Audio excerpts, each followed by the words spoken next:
લક્ષ્મણજી પ્રભુના ચરણમાં પડી ગયા છે. બસ વાતને ફેરવી નાખી. ઈશ્વરની પાસે પહોંચવાનું સાધકનું આ છેલ્લું વિઘ્ન છે, કુટુંબની વ્યક્તિ દ્વારા વિરોધ.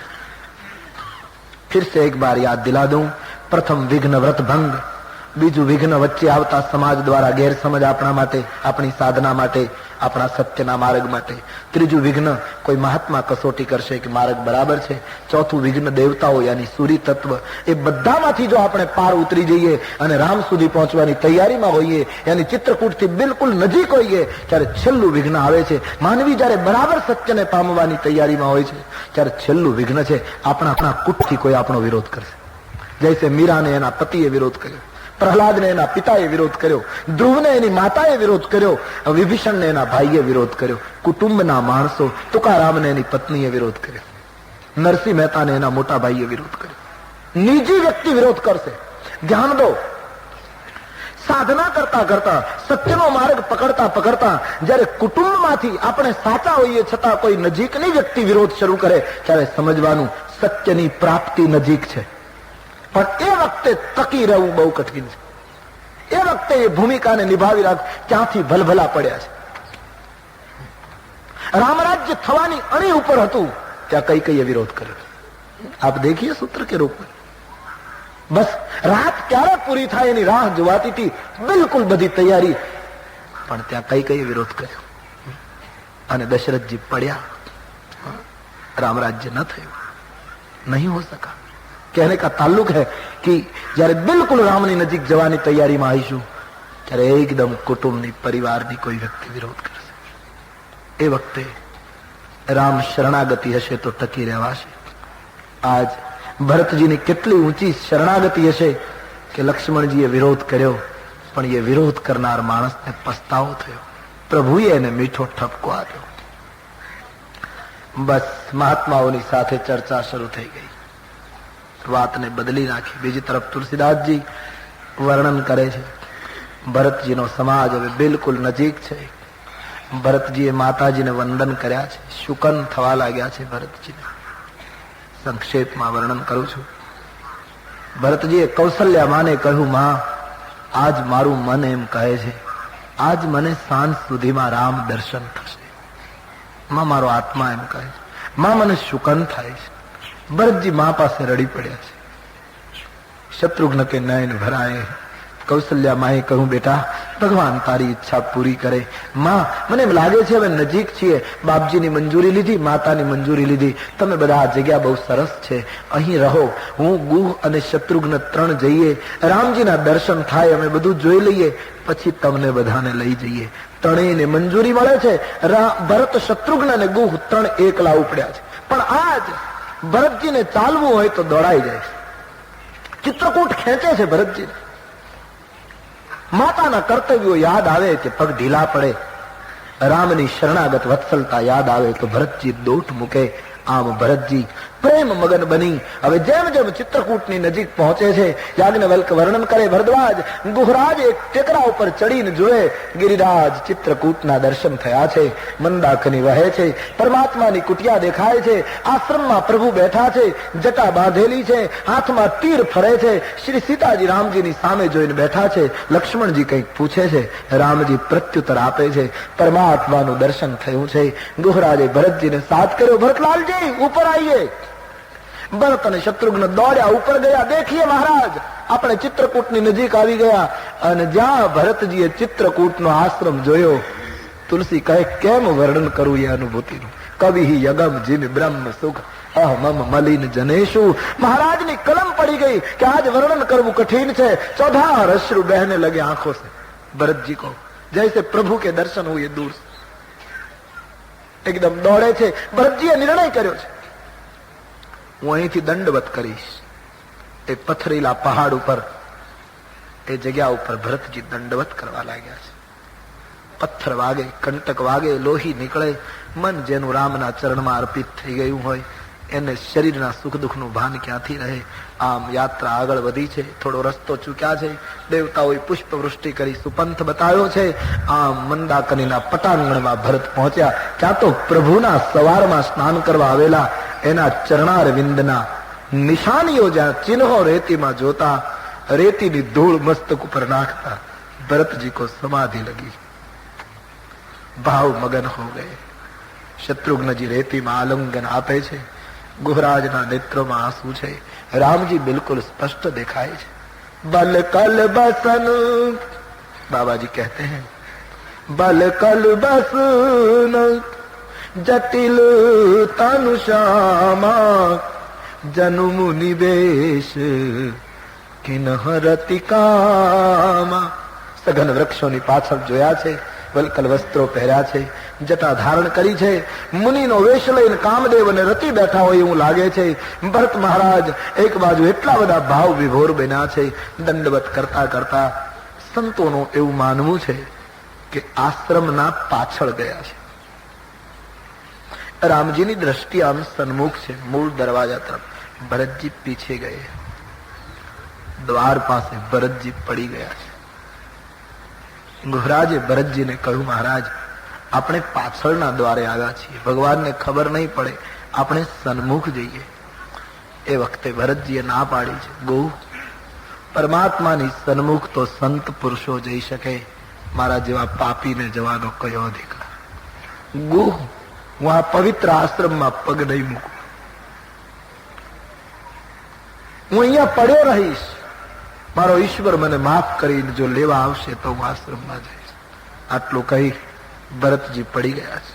પાહી નાથ કહી પાહી ગોસાઈ પુકાર કરવા લાગ્યા છે. કરુણ શબ્દોનું ઉચ્ચારણ લક્ષ્મણજીએ સાંભળ્યું કે અવાજ ભરતનો છે. ભરત આવ્યો લાગે છે. લક્ષ્મણજીએ જોયું, અને પાછળના દ્વાર પર ભરતજીને રેતીમાં આળોટતા જોયા, શત્રુઘ્નને આળોટતા જોયા, ગુહને જોતા એક ક્ષણ માટે લક્ષ્મણજીને થયું, મર્યાદા તૂટે તો ભલે તૂટે, પણ સેવા છોડીને દોડું, ભરતના પગ પકડી લઉં ને માફી માંગી લઉં કે હે સંત, હું તમારા માટે ગેરસમજ કરી ચૂક્યો હતો, મને માફ કરજો. આમ એક ક્ષણ માટે લક્ષ્મણજીને થયું, પણ વળી થયું કે નહીં, સેવા ન છોડાય, મર્યાદા તૂટશે. પણ એક વસ્તુ જરૂર થઈ. લક્ષ્મણજી માટે એમ કહેવાય છે કે શરીર ગમે ત્યાં રહે, મન સતત રામ પાસે. મન રઘુનંદન જાનકી સાથા, મન રામ પાસે જ રહેતું હતું લક્ષ્મણજીનું.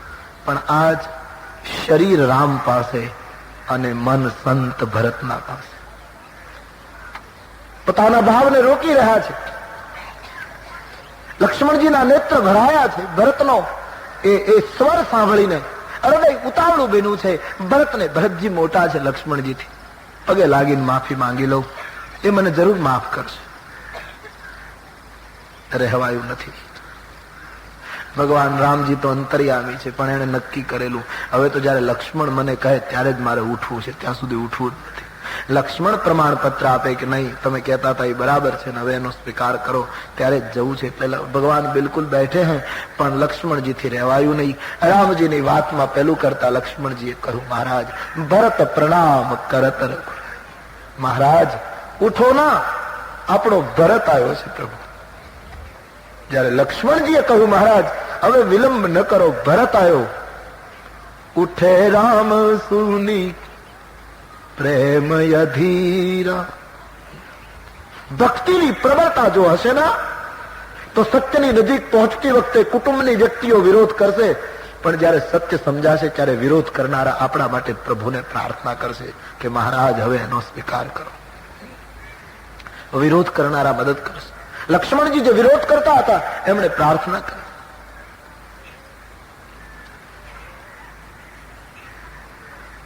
તુલસીદાસજી વર્ણન કરે, વિરોધ કરનારા આપણને પ્રભુ માટે પ્રાર્થના. મારો હાથ પકડીને લઈ જશે મુજ દુશ્મનો જ સ્વજન સુધી.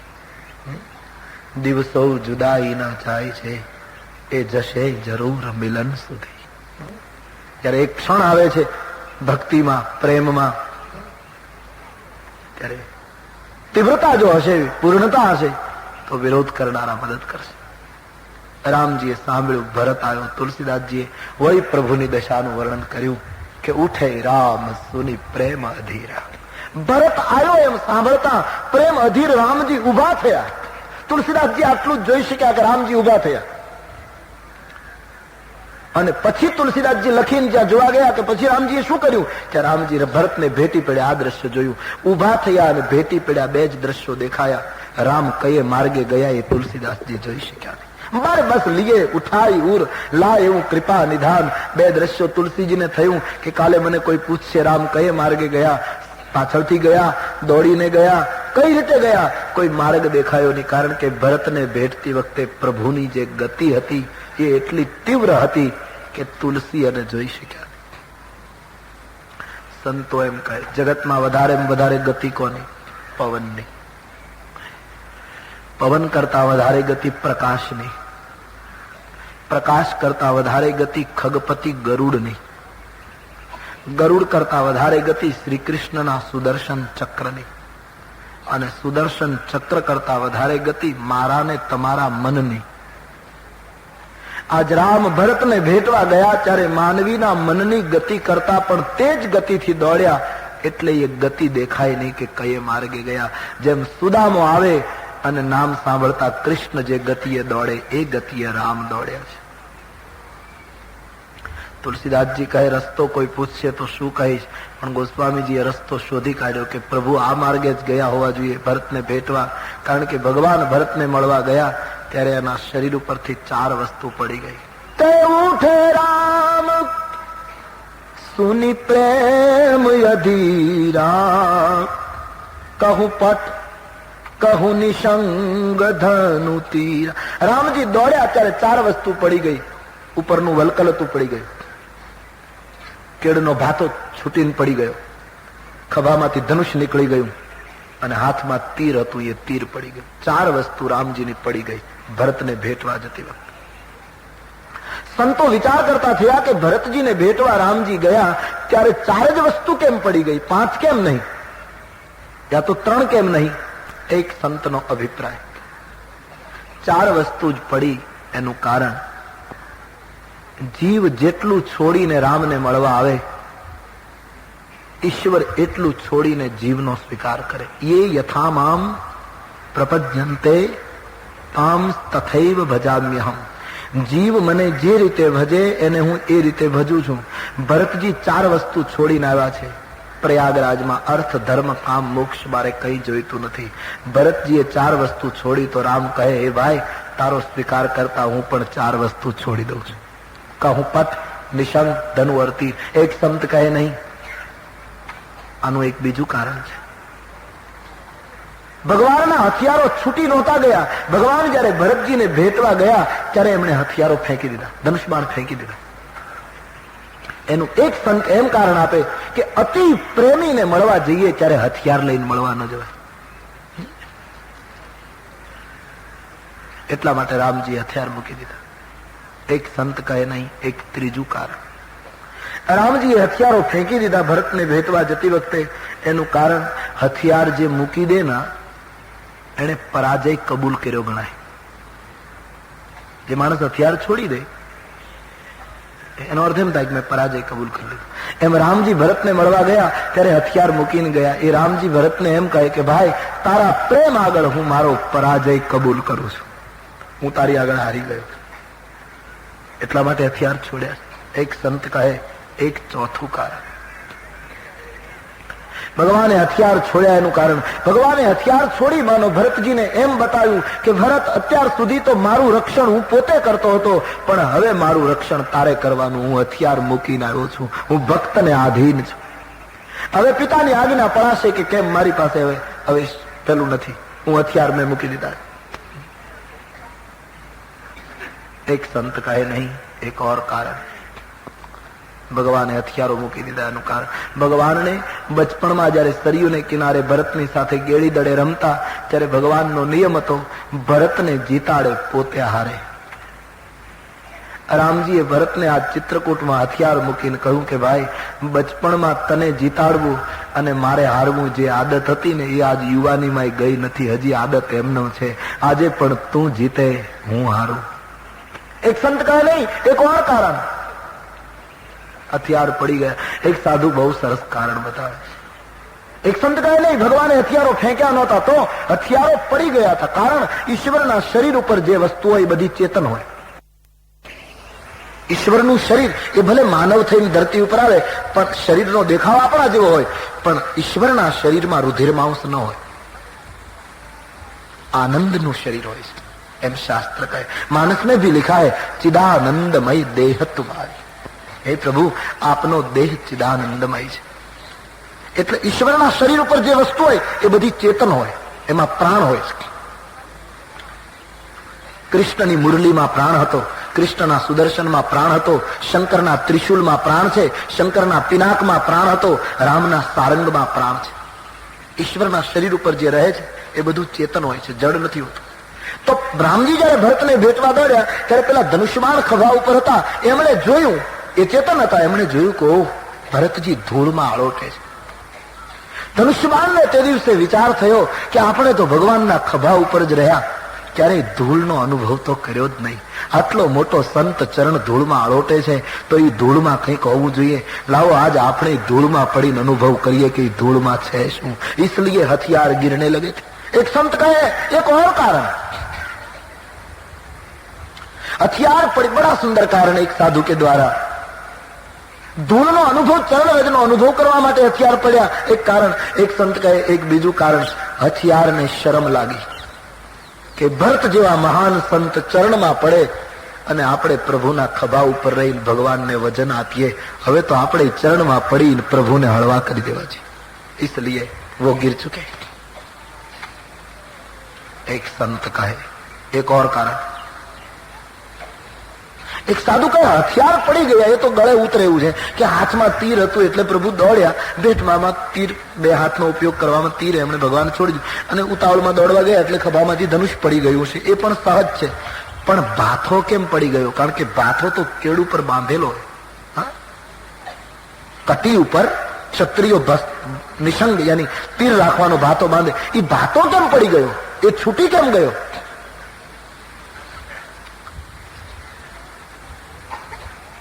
ભાથો તો મજબૂત હતો, બાંધેલો હતો, મક્કમ હતો. ભાથાની વ્યાખ્યા રામાયણના લંકા કાંડમાં છે. અચલ અમલ મન ત્રણ સમાના. લંકા કાંડના ધર્મરથમાં તુલસીદાસજીએ લખ્યું છે કે અચલ અને નિર્મલ મન એ ભાથો છે. માણસનું અચલ અને નિર્મળ મન એ ભાથો છે, એમાં સંયમ નિયમના બાણ રહે છે. એટલે ભાતો બાંધેલો તો હતો, અચલ તો હતો. તુલસીદાસજીના ચિંતનમાં મન એકાગ્ર થાય એટલું પૂરતું નથી, મન નિર્મલ પણ થવું છે. ભાતો કેળ ઉપર બાંધેલો યાની મક્કમ તો હતો પણ નિર્મલ થવું છે ને.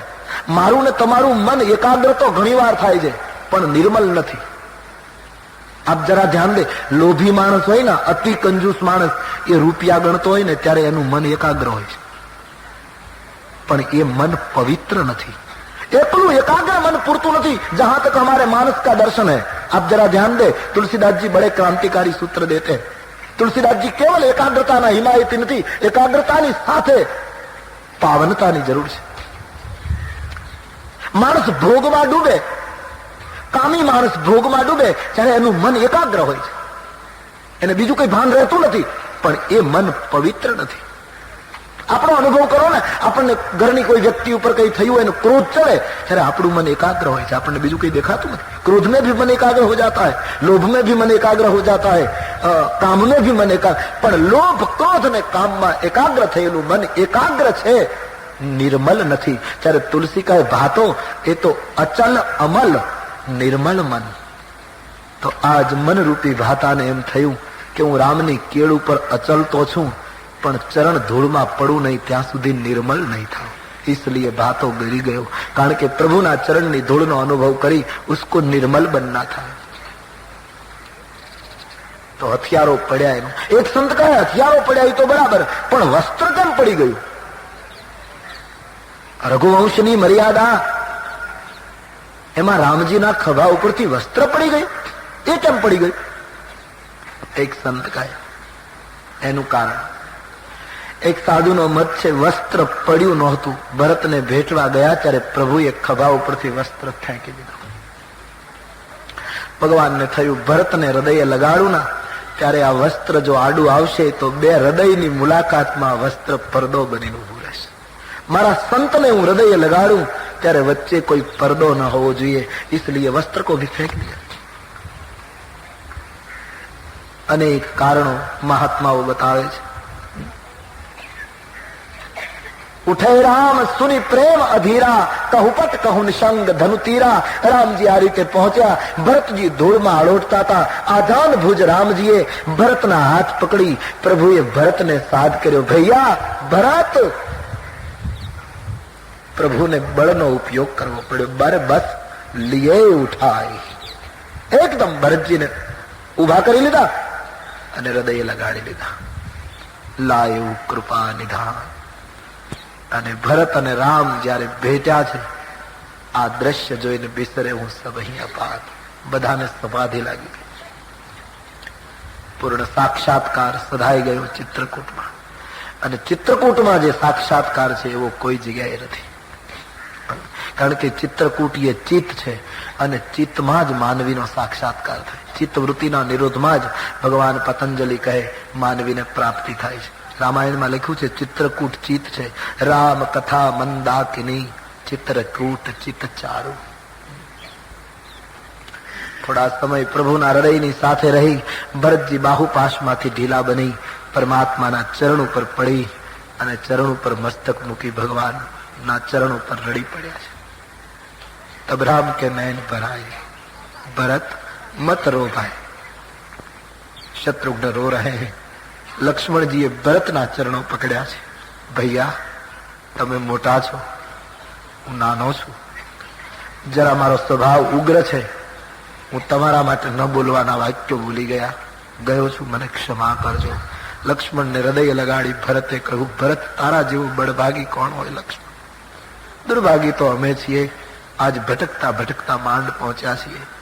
ગોહરાજ પ્રભુને વંદન કરે છે। શત્રુઘ્ન અબોલ પાત્ર રામાયણ। એ શત્રુઘ્ને જયારે પ્રભુને પ્રણામ કર્યા, બોલતા તો નથી બિલકુલ, પણ પ્રભુને ભગવાને જયારે શત્રુઘ્નને હૃદય લગાડ્યા ત્યારે શત્રુઘ્નના આંસુએ જાણે રામજીને એમ કહ્યું કે પ્રભુ માંડ માંડ ભટકતા ભટકતા પહોંચ્યા છીએ, હવે પાછા અયોધ્યા ન મોકલશો। આમ જાણે ફરિયાદ કરે છે। શત્રુઘ્નજી લક્ષ્મણજીને પ્રણામ કરે છે। ગોહરાજ રામ અને લક્ષ્મણ બંનેને વંદન કરે અને પછી તો બંને ભાઈઓ શ્રી સીતાજીના ચરણમાં પ્રણામ કરવા ગયા છે। જાનકીજી રડી પડ્યા છે। આજ ભાઈ અમે કેટલા સુખી છે, આજ અમારી સંભાળ લેવા માટે કોઈ અયોધ્યાથી આવ્યું એવું લાગે છે। સીતાજી કહે છે, ભરત ભૈયા મનમાં જરાય ઓછું નહીં લાવશો, સારું લગાડવા નથી કહેતી, પણ આર્ય પુત્ર ફળ ખાતા હોય અને તમારું સ્મરણ થાય ને તો ફળ એમને હાથમાં રહી જતું હતું।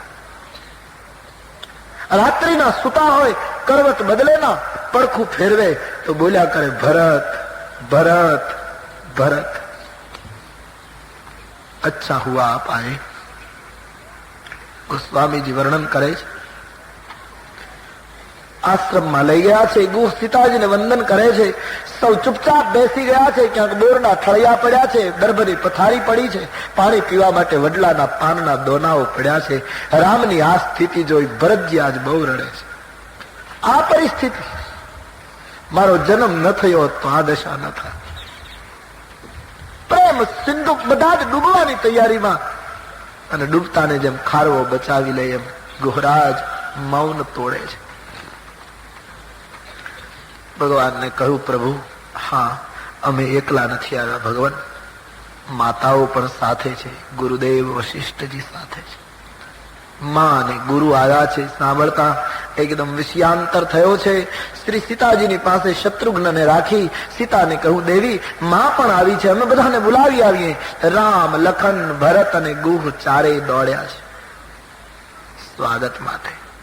તુલસીદાસજી લખે છે, નદીને કિનારે બધાનો મુકામ હતો, ચારેય જણ દોડતા આવે, રામ લક્ષ્મણને જોતા અયોધ્યા દોડી છે। સૌ પ્રથમ ભગવાન વશિષ્ઠજીના ચરણારવિંદમાં દંડવત કર્યા છે। રામ ભરત લક્ષ્મણ પ્રણામ કરે, બાપજી આશીર્વાદ આપે છે। ગુહરાજને શ્રંગવેરપુરનો અનુભવ છે કે બાપજી મને સ્પર્શ કરતા નથી એટલે એમને તકલીફ થાય, એવું મારે નહીં કરવું જોઈએ. ગુહરાજા દૂરથી પ્રણામ કરે, બાપજી હું તો શ્રંગવેરપુરનો ભીલ છું. મહાત્માઓ એમ કહે છે રામજીને થયું છે વશિષ્ઠ બાપજી ગુહને હૃદયે ન લગાડે ત્યાં સુધી તો રામ રાજ્ય અધૂરું ગણાય. મારો આ સખો છે અને બાપજી અડે નહીં એ કેમ ચાલે? પણ ગુરુદેવને ઠપકો અપાય નહીં, સનાતન ધર્મમાં મનાય છે. મહાત્માઓનો એવો મત છે, ભગવાને ગુહરાજનો હાથ પકડી પોતાની પાસે ઉભો રાખી વશિષ્ઠ બાપજીને કહ્યું, બાપજી આ મારો મિત્ર ગુહ છે, આપે એને ઓળખ્યો? રામજીએ હાથ પકડ્યો. આ દ્રશ્ય જોતા વશિષ્ઠજીને થયું કે જેનો હાથ રામ પકડે એને ભેટવામાં મને શું તકલીફ છે? રામ સખા મુનિ બરબસ ભેટા. વશિષ્ઠજી દોડ્યા, હર બંધન તૂટ ગયે. ગુહરાજ કહેવા લાગ્યો, બાપજી આપ મને અડશો તો સ્નાન કરવું પડશે. બોલે હવે એ જતું રહ્યું, જેને રામ અપનાવે એને વળી સૂતર છોડવાનું. અને એકદમ ગુહરાજને જ્યાં વશિષ્ઠજીએ કેટલી ક્રાંતિ કહેવાયા. અને તુલસીદાસજી ની આખી દ્રષ્ટિ અહીંયા પેદા થાય છે કે ગુહરાજને જયારે વશિષ્ઠજી ભેટ્યા ત્યારે દેવતાઓએ પુષ્પની વૃષ્ટિ કરી. રામ અને ભરત ભેટ્યા ત્યારે પુષ્પ વૃષ્ટિ નથી લખી, કારણ કે રામ અને ભરતની ભેટ એ સહજ હતી, બુદ્ધિગમ્ય હતી. પણ એ કાળમાં વશિષ્ઠ જેવા મહાપુરુષ એક ભીલને અપનાવે, આ એક જબરદસ્ત ક્રાંતિ હતી. અને એ મુલાકાત ઉપર પુષ્પની વૃષ્ટિ. એવી સમ નિપટ નીચ કૌ નાહી, બળ વશિષ્ઠ સમ કૌ જગમાહી. આના સમાન કોઈ નીચ નહીં, વશિષ્ઠ સમાન કોઈ મહાન નહીં. આજ રામજીએ સેતુ બની બંનેને ભેગા કરી દીધા. એ વખતે ગુહની મનોદશા કેવી? મંત્ર દ્રષ્ટા વશિષ્ઠજીએ જયારે એને હૃદય લગાડ્યો છે ત્યારે એ ભીલની શું સ્થિતિ હશે? રામ અપનાવી લે ત્યારે આખી દુનિયા અપનાવે છે. અને રામ જેને તર છોડે એના પછી કોઈ નથી રહેતા. એને જગમાં જાવેર ભાઈ, એને જગમાં જાવેર, જેની માથે નથી રે મોહનની મેર, જેની માથે નથી રે મોહનની. માનસ में भी लिखा है मातुम मृत्यु पितु शमन समाना सुधा हो ही विष सुनो हरि जाना. અને જો રામ સદાય તો ગરલ સુધારી પુકરે મિતાઈ. માનસ મેં તો લખ્યું માણસ ગમે તેવો હોય એક વખત રામચરિત માનસ સાંભળો ને તો મોટી હિંમત આવી જશે. તુલસીદાસજી કેટલું ગણાવ્યું, કપટી કાયર કુમતી કુજાતી. માણસ કપટી હોય, આટલું જ નહીં કાયર પણ હોય, આટલું જ નહીં પાછો કુમતી હોય, એટલું જ નહીં તુલસી કહે પાછો કુજાત હોય. કપટી કાયર કુમતી કુજાતી. હજી અટક્યા નહીં તુલસી.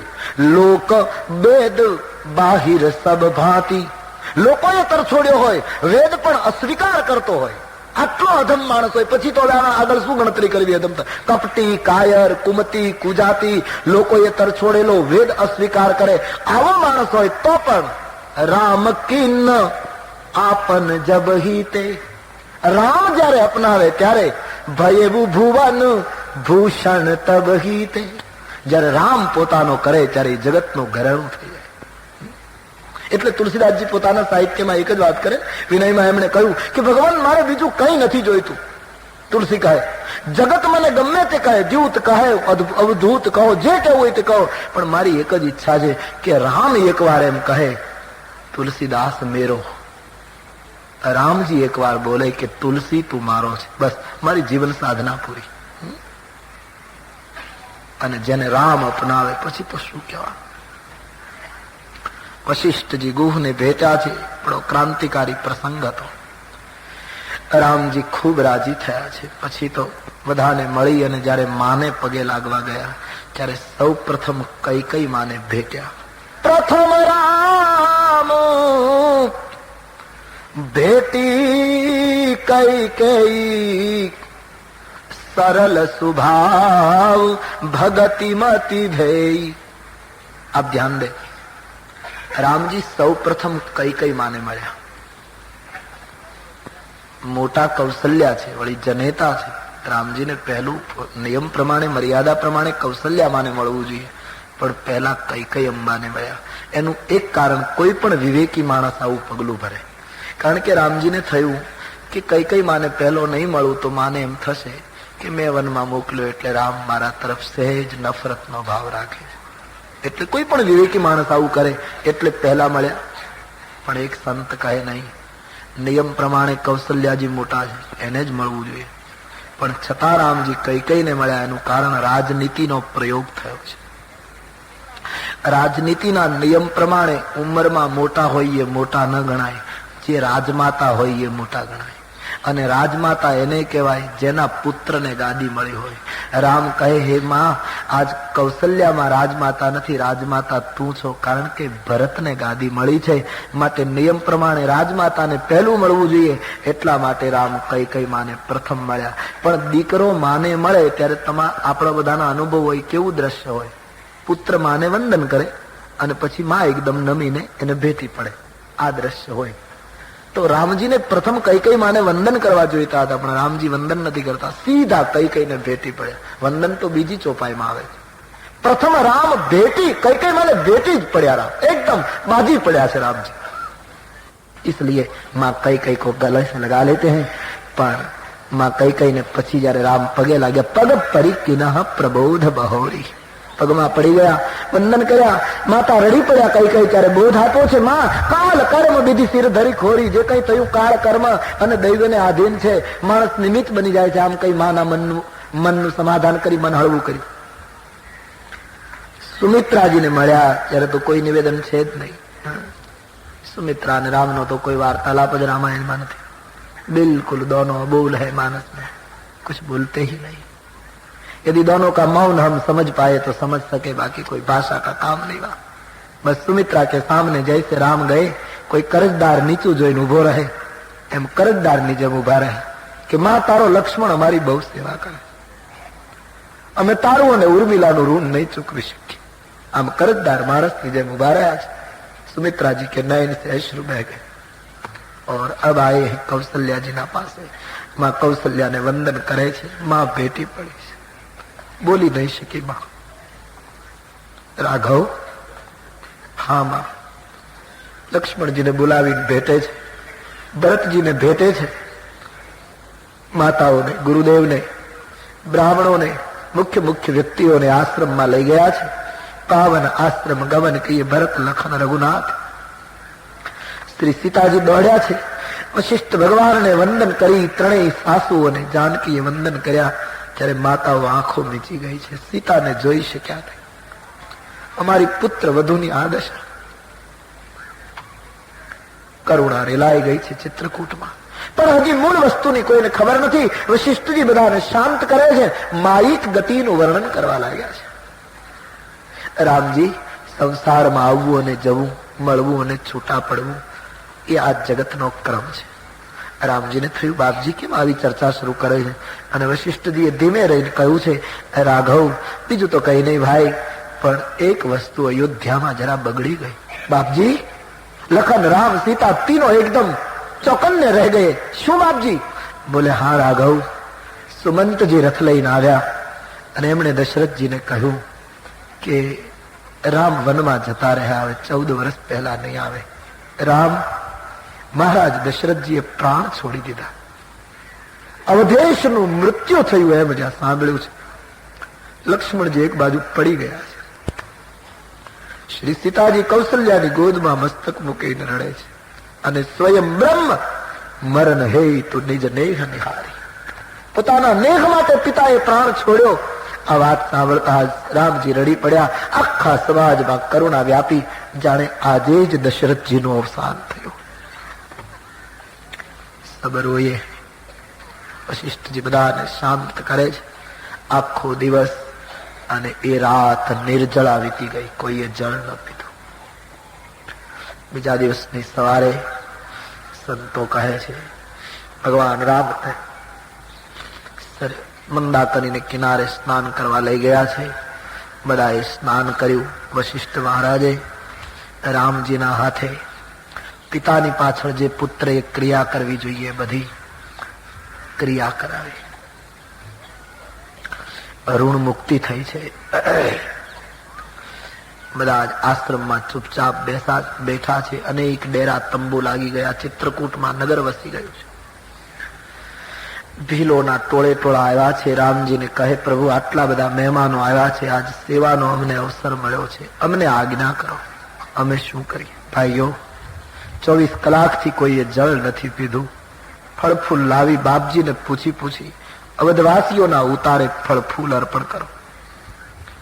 રામ પ્રસાદથી આજ ચિત્રકૂટની ભૂમિ કામ દુર્ગા બની ગઈ છે. ઋતુ કુઋતુ કાળ ગતિ છોડી સંતના પગલા ભરતજીના થયા છે. ધરતી અદભુત ફળ ફૂલ આપવા લાગી છે. ડગલો થયો વશિષ્ઠજીની પાસે. ભીલોને સૂચના મળી. ભીલો ફળ ફૂલ લઈ વશિષ્ઠ બાપજીના કહેવા પ્રમાણે એક એક રાવટીએ ફળ ફૂલ આપતી વખતે બોલે છે, અમહી કૃતાર્થ કરન લગી. હે ભાઈઓ, અમને કૃતાર્થ કરવા માટે આ તૃણ ફળ અંકુર વગેરે તમે સ્વીકારો. બાકી તો તમે અયોધ્યાના માણસો, અમે તમને શું ગરીબ માણસો આપી શકીએ, પણ તમે આ ફળ લેશો ને તો અમે ધન્ય બની જઈશું. ભીલોની એ ભાવવાહી ભાષા સાંભળી અયોધ્યાના માણસો બહુ રાજી થયા છે. ફળફૂલ સ્વીકારે છે. ભીલોને ફળફૂલના બદલામાં કંઈક આપે ત્યારે ભીલો ના પાડે, અમારાથી ન લેવાય. બોલે નહીં, તમે આટલી સેવા કરો છો, આટલું સ્વીકારો. ભીલો કહે, અમને શું સેવા આવડે? અમારી મોટામાં મોટી સેવા જ એ કે અમે તમારા કપડા અને વાસણ ચોરી ન જઈએ. અમારી ચોરી જે કરવાની વૃત્તિ છે એ અમે ચોરી ન કરીએ, એ જ તમારી સેવા. નહીતર પાપ કરવામાં અમારા રાત દિવસ વીતે. ભાઈઓ, આ તો રામજીનો પ્રભાવ કે લોખંડ સોનું બની ગયું. અવધવાસીઓ પ્રેમમય ભાષાને સાંભળે છે. અયોધ્યાના નાગરિકો વિચારે છે, ભગવાન કરે કોઈ અયોધ્યા જવાનું નામ ન લે તો સારું. કારણ કે 3 વખત મંદાકિનીમાં સ્નાન, ચિત્રકૂટનો નિવાસ, આવા નિખાલસ ભીલોની સાથે રહેવું અને રામનું સામીપ્ય, આવું સુખ ક્યાં મળશે?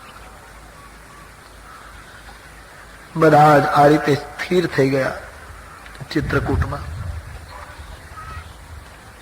वैसे कुछ दिन कुछ समय बीत चुका। एक दिवस सवारनो समय छे। भगवान रामजी वशिष्ठजी ने पासे जईने कहे, बापजी आप सौ आटलो मोटो समाज लई अमारी संभाळ लेवा आव्या, अमने खूब आनंद थयो, पण बापजी मारी माताओ आप भरत आ जंगल में कई व्यवस्था तो सचवाय नहीं, अमारी साथे तमे बधा दुखी थाओ ए मने गमतुं नथी।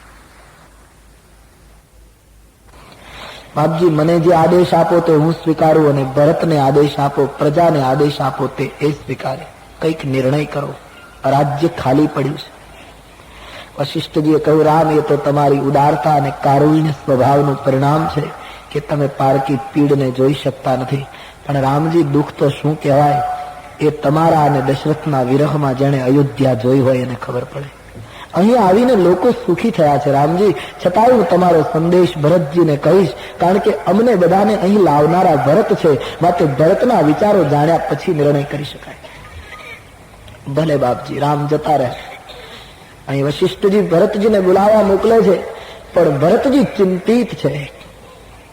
તુલસીદાસજીએ દ્રષ્ટાંત આપ્યું છે, તળાવની અંદર પાણી ઘટવા માંડે, न साव कादव बने न साव पाणी रहे, वच्चेनो अर्धदग्ध प्रवाही बने कीचड़, एमां जे माछली जीवी पण न शके अने मरी पण न शके एवी भरतनी दशा छे। एकला एकला विचार करे, प्रभुए मने अपनाव्यो, आश्रममां स्थान आप्युं, पण हवे शुं करूं?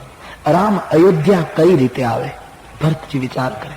एक विचार भरतजीने आव्यो, वशिष्ठ बापजी जो रामजीने आज्ञा आपे तो शास्त्र में पितृ आज्ञा करता गुरु आज्ञा श्रेष्ठ गणाय छे, तो पितानी आज्ञा छोड़ीने राम घरे आवे, गुरु आज्ञा मानी। परंतु भरतजी ने थयुं के वशिष्ठ बापजी कोई दिवस हुकम नहीं करे, कारण के तो साधुना पक्षमां छे। बीजो विचार आव्यो, जेम पितानी आज्ञा पाळवी ए पुत्र धर्म छे, एम जनेतानी आज्ञा पाळवी ए पण पुत्र धर्म। कौशल्यामां जनेता छे, कदाच कौशल्याजी जो हठ करे रामना आगळ के तारे घरे आवવું પડશે, મારી આજ્ઞા પાળવી પડશે, તો રામ કદાચ ઘરે આવે। પણ ભરતજીને થયું નહીં, રામ જનની હઠ કરહી કી કાઉ, રામની માં કદી હઠ નહીં કરે। અને ત્રીજો વિચાર પોતાનો આવ્યો કે હું કઈક વિનંતી કરું, પણ જ્યાં પોતાનો વિચાર આવ્યો ત્યાં તો ભરતજી રડી પડ્યા. મોહિયાનું ચર કર કેતિક બાતા, હું તો અનુચર છું, મારું આમાં શું ચાલે? કારણ અને એમાં તે હિમા કુસમય વામ વિધાતા, એમાં મારો ખરાબ સમય, મારું દૈવ રૂઠેલું. આમ ભરતજીની દશા બોલાવા માણસો આવ્યા છે. ભરતજી બધાની સાથે વશિષ્ઠજીની પાસે ગયા. ગુરુદેવ વશિષ્ઠજીએ રામજીની વેદના ભરતજીને કહી છે કે રામજી આવું કહેતા હતા, શું નિર્ણય કરવો? માટે ભરતજી હું આપને પૂછું છું, બોલો શું નિર્ણય કરીશ? એ વખતે ભરતજીને ગયું નહીં. રામાયણના મત પ્રમાણે ભરતજી સભામાં ઉભા થઈને વશિષ્ઠજીને કહે, બાપજી અત્યાર સુધી મને એવું નહોતું લાગતું, પણ હવે એમ લાગે છે ખરેખર મારું ભાગ્ય દુર્ભાગ્ય છે. કેમ? બાપજી વિધાતાના લેખને પલટવાની શક્તિ આપનામાં છે, અને આપ જેવા સમર્થ સંત મને કહો કે શું નિર્ણય કરવો? પાપી માણસ શું નિર્ણય કરે? બાપજી હું શું નિર્ણય કરું? આપે નિર્ણય આપવો જોઈએ ગુરુદેવ. ભરતજી મારો કહેવાનો અર્થ એવો કોઈ નથી, પણ કંઈક તો નિર્ણય કરવો જોઈએ. ભરતજી એવું વિચારી શકાય કે રામ લક્ષ્મણ અયોધ્યા આવે અને એને બદલે તમે વનમાં ભરત અને શત્રુઘ્ન 14 વર્ષ રહો. દશરથજીને રામ અને ભરત બંને ડાબી જમણી આંખ છે, એટલા માટે બધું સચવાય. રામ ઘરે આવે તો અયોધ્યાને આનંદ થાય, તમે રામને બદલે દુઃખ સહન કરો એટલે તમને સંતોષ થાય. આવું કંઈક વિચારી શકાય. આમ એક પ્રસ્તાવ સહજ આવ્યો અને રામ ઘરે આવે અને ભરત વનમાં જાય. આ પ્રસ્તાવ જ્યાં ભરતે સાંભળ્યો, ભરતજી નાચવા લાગ્યા. તુલસીદાસજી વિચાર કરે, સાંભળ્યા પછી ભરતજીને જે આનંદ થયો એ આનંદને કોની સાથે સરખાવું? 2-3 વાર તો કલમ છોડી દીધી કે આજે ભરતને કેટલો આનંદ થયો. છેવટે તુલસીદાસજીએ નક્કી કર્યું કે ગુરુદેવે કહ્યું કે તમે વનમાં રહો અને રામ ઘરે આવે, એવું જો નક્કી થાય એ વખતે ભરતજીને જે આનંદ થયો એ આનંદનું તુલસીદાસજીએ લખ્યું કે કેટલો આનંદ! જનુ જીય રાવ રામ ભય રાજા. જાણે દશરથજી સ્વર્ગમાંથી પાછા આવ્યા અને રામનો રાજ્યાભિષેક થયો, આટલો આનંદ ભરતને થયો.